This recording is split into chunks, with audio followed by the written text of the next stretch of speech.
Hai hai hai, jumpa lagi dengan saya dalam program Travel Story Katolikpedia yang sejauh ini menjadi program favorit para pengunjung setia Katolikpedia. Hehehehe, banyak terima kasih, hormat untuk kalian semua. Beberapa pekan lalu, kami merilis bagian pertama dari kumpulan mujizat Ekaristi. Ternyata, video tersebut dapat tanggapan yang sangat positif dari teman-teman. Hingga sekarang, video part 1 mujizat Ekaristi itu sudah ditonton lebih dari 150.000 kali, bahkan lebih. Nah, sesuai janji, kami akan merilis video mujizat Ekaristi part 2. Tapi seperti biasa, teman-teman yang belum subscribe, saatnya kalian subscribe dulu, biar kalian tidak ketinggalan informasi penting dan menarik di channel Katolikpedia. Dan bagi teman-teman yang belum sempat menonton video mujizat Ekaristi part 1, silahkan nonton dulu biar nanti nyambung dengan mujizat-mujizat yang akan kita ulas di sini. Hingga sekarang ada begitu banyak mujizat Ekaristi yang pernah terjadi dalam gereja Katolik. Pada part 2 ini kami menghimpun 5 mujizat Ekaristi dari berbagai negara yang sudah diakui Takhta Suci Vatikan. Mari kita simak satu persatu.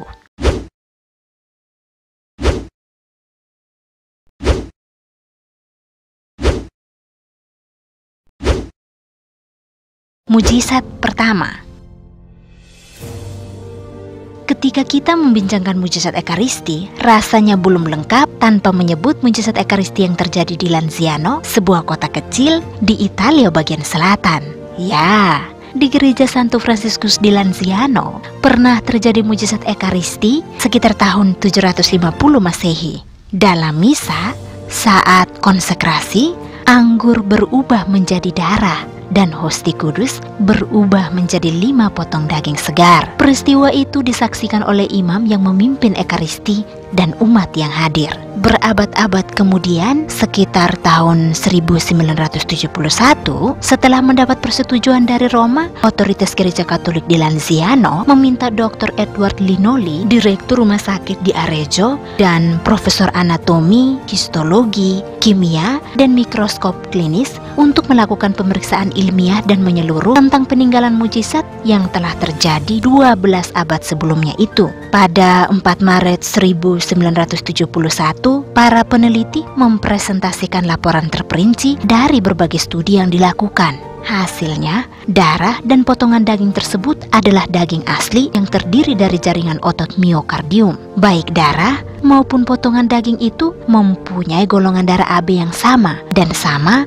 seperti yang dimiliki manusia berjenis kelamin laki-laki. Dari penelitian ini disimpulkan bahwa mujizat yang terjadi berabad-abad silam itu benar adanya dan merupakan tubuh dan darah Yesus. Mujizat kedua.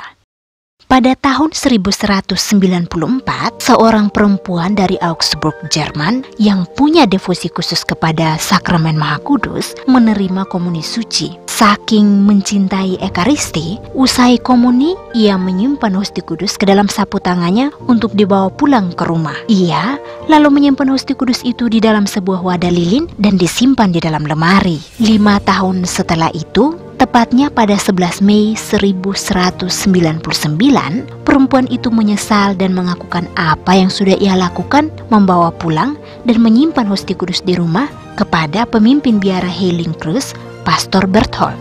Imam itu memintanya agar hosti kudus dibawa kembali ke gereja.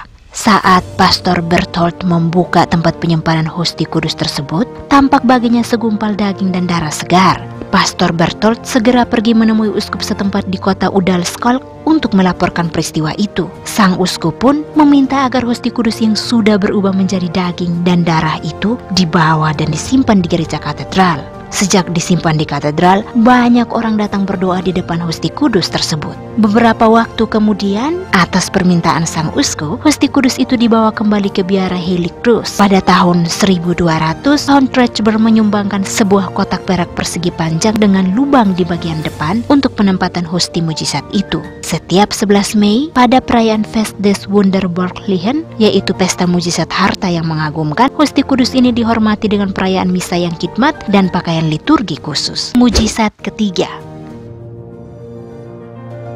Awalnya, mujizat ini terjadi karena keraguan seorang imam. Setiap memimpin misa sampai pada bagian konsekrasi, imam tersebut mengalami keraguan besar dalam hatinya. Apakah roti dan anggur benar-benar berubah menjadi tubuh dan darah Yesus? Suatu waktu, saat konsekrasi dalam misa, ketika imam itu memecahkan roti, ada cipratan tetes darah yang jatuh ke dalam piala dan sebagian percikan mengenai korporale atau kain yang biasa menjadi alas untuk meletakkan piala dan patena. Romo itu kemudian melaporkan peristiwa tersebut kepada Uskup Nicholas dari San Martino. Maka Monsinyur Nicholas pun memerintahkan agar korporale dan piala tersebut dibawa ke Gereja Katedral Santa Maria yang sekarang berganti nama menjadi Gereja Katedral Santo Julianus Macerata, Italia.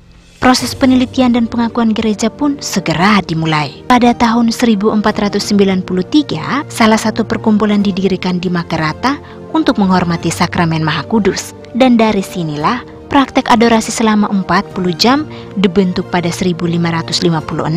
Setiap tahun, pada peringatan Corpus Christi, korporale tersebut diarak bersama dengan sakramen Maha Kudus. Sejarawan Italia Ferdinando Ughelli mengutip mujizat ini di dalam karyanya Italia Suci pada tahun 1647 dan menjelaskan bagaimana sejak abad ke-14 korporale tersebut dibawa dalam prosesi khidmat di seluruh kota, dikelilingi oleh guci kristal dan perak.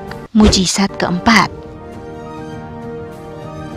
Ada banyak dokumentasi tentang mujizat Ekaristi dalam sebuah monografi yang ditulis pada tahun 1905 oleh Profesor Sejarawan dari Universitas Katolik Leuven Joseph Wills berjudul Le Sacrament du Miracle du Leuven. Terdapat tulisan tentang mujizat Ekaristi yang terjadi di Middelburg, Louvain.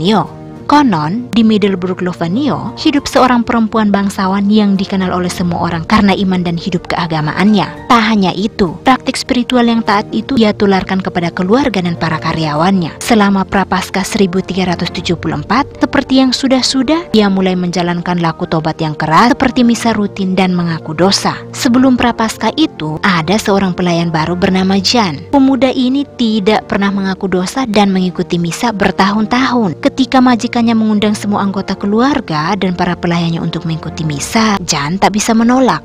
Mau tak mau, ia harus menghadiri misa. Ketika tiba pada bagian komuni, Jan maju untuk menerima hosti kudus. Saat Romo meletakkan hosti kudus di lidahnya, tiba-tiba hosti itu berubah menjadi daging dan mengalirkan darah. Ia tak bisa menelannya. Darah segar mengalir dalam jumlah banyak sehingga menetesi kain yang dipegang oleh Romo. Lantas, Romo langsung mengambil kembali hosti yang sudah berubah jadi daging itu dan dimasukkan ke dalam tabernakel. Jan yang ketakutan langsung mengakui semua dosa-dosanya dan bertobat pada hari itu juga. Sejak hari itu, Jan memperbaiki sikap hidupnya dan mempraktikkan devosi yang sangat kuat kepada sakramen Maha Kudus. Setelah diadakan penelitian, otoritas gereja setempat kemudian mengakui peristiwa tersebut sebagai sebuah mujizat. Mujizat kelima.